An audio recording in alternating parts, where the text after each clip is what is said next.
Hello, you beautiful people out there. What is going on? This is your friend Birdie coming at you fast with another video. And today we are going to be talking about Paragon. The entirety of this video, we're going to be talking about v44, and I'm going to be talking about some key points in the patch notes that I really like. Some things that really concern me. But overall, I think v44 is a good and the right step in a right direction in slowly expanding on the game's base and then making it more intricate and making it more interesting. But it's still going to take some time to get to the point where we all want, so just going to have to be a bit more patient, but it's still really good. So for all my jungler mains, we finally have something interesting to do. That's right, they improved the jungle, they added more buffs, they bettered the mechanics of the actual jungle minions, some little glitches with their immunity when they're returning from their leashed camps and all that, etc., etc. It's all been polished out, which is really nice. But I want to specifically talk about the heroes. So here's some big stuff here. So Feng Mao got changed, specifically where his hamstring was removed and it's replaced by an ability called Crippling Strikes, where after 4 successful hits or 20 seconds, Feng Mao's blade will glow and his next basic attack will deal damage in a wider arc and will also apply a percentage movement speed slow for 2 seconds, so the same amount of time as hamstring, but now it's isolated to one target. It's not an area of effect burst anymore, and it's also not an on-demand slow anymore, unless you're out of combat for 20 seconds. So it's a bit more balanced than what hamstring was, which is pretty cool, and it also plays to Feng Mao's strengths, which is isolating single enemies, kind of like how Chimera does.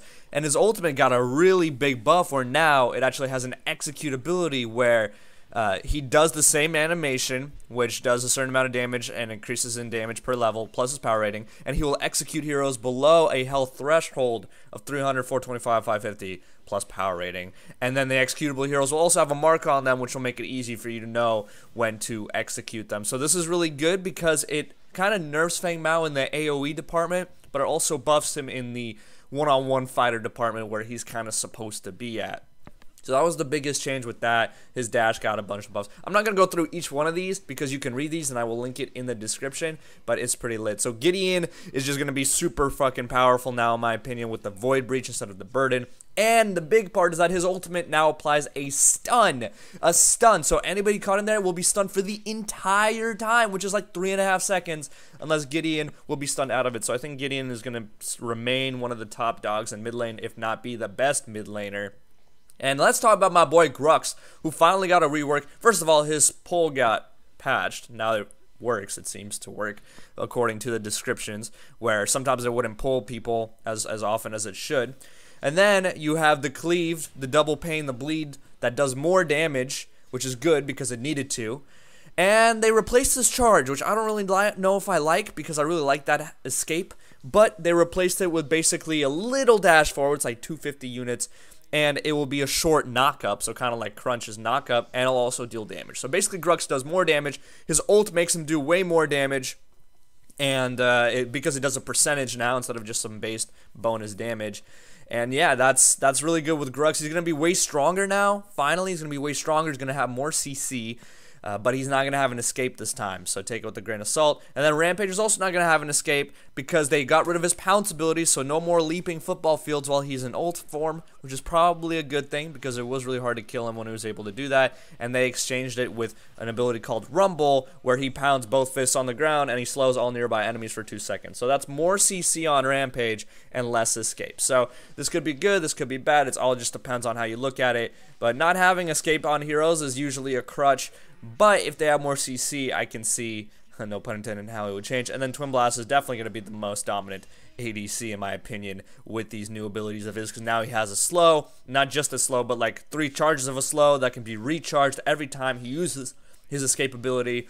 This is going to be pretty crazy. But besides that, I really like the jungle changes. They have black buff added. They have one raptor that gives you added bonuses the more you kill it. So it always gives you power, but then it gives you gold, and then it gives you this movement speed bonus as you keep on killing. It's called Fangtooth. Gives you plus 15% non-hero damage on the 3rd kill. So it just seems like an objective that's worth going for, finally, right? It's going to be really useful and as contested for as Prime, in my opinion, because the more you get it, the stronger your team will get throughout the duration of the game. And then the black buff that I mentioned earlier will give you more vision, and it'll give you slow on hit, and that's going to be in the weaker side, in the off side of the jungle. So it'll probably give more of an incentive for people to actually show up to that side, because usually I know, like, I sometimes tend to ignore it because it's pretty crazy. Now, one thing to note is that they have changed minions, in the fact that minions are now easier to kill. Right, minions are easier to kill. Everybody has Coal of the Week, basically.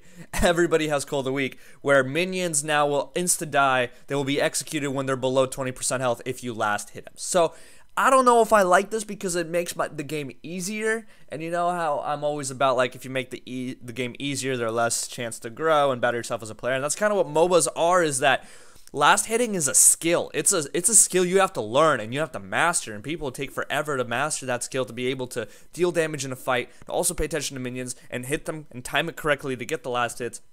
And now again, I feel like they're kind of pertaining more to casuals in this sense. I don't think it's really that game breaking, but it could be, and it kind of takes away from MOBAs, just like the core mechanics of MOBAs.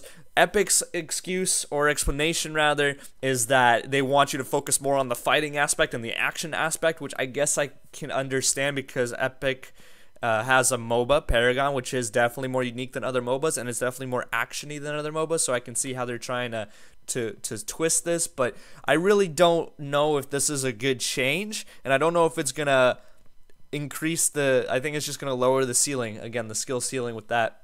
But at least the jungler skill ceiling has been raised, because there's more stuff to do, there's more stuff to think about, there's better rotations to be had, and overall the game looks like it's going in a good direction based on the UI edits and all that kind of stuff. So overall, I do like the update. I think it's a plus, but we still have to remain and see how they end up changing these minions fully, because this is part 1 of 2 when it comes to the minion patch.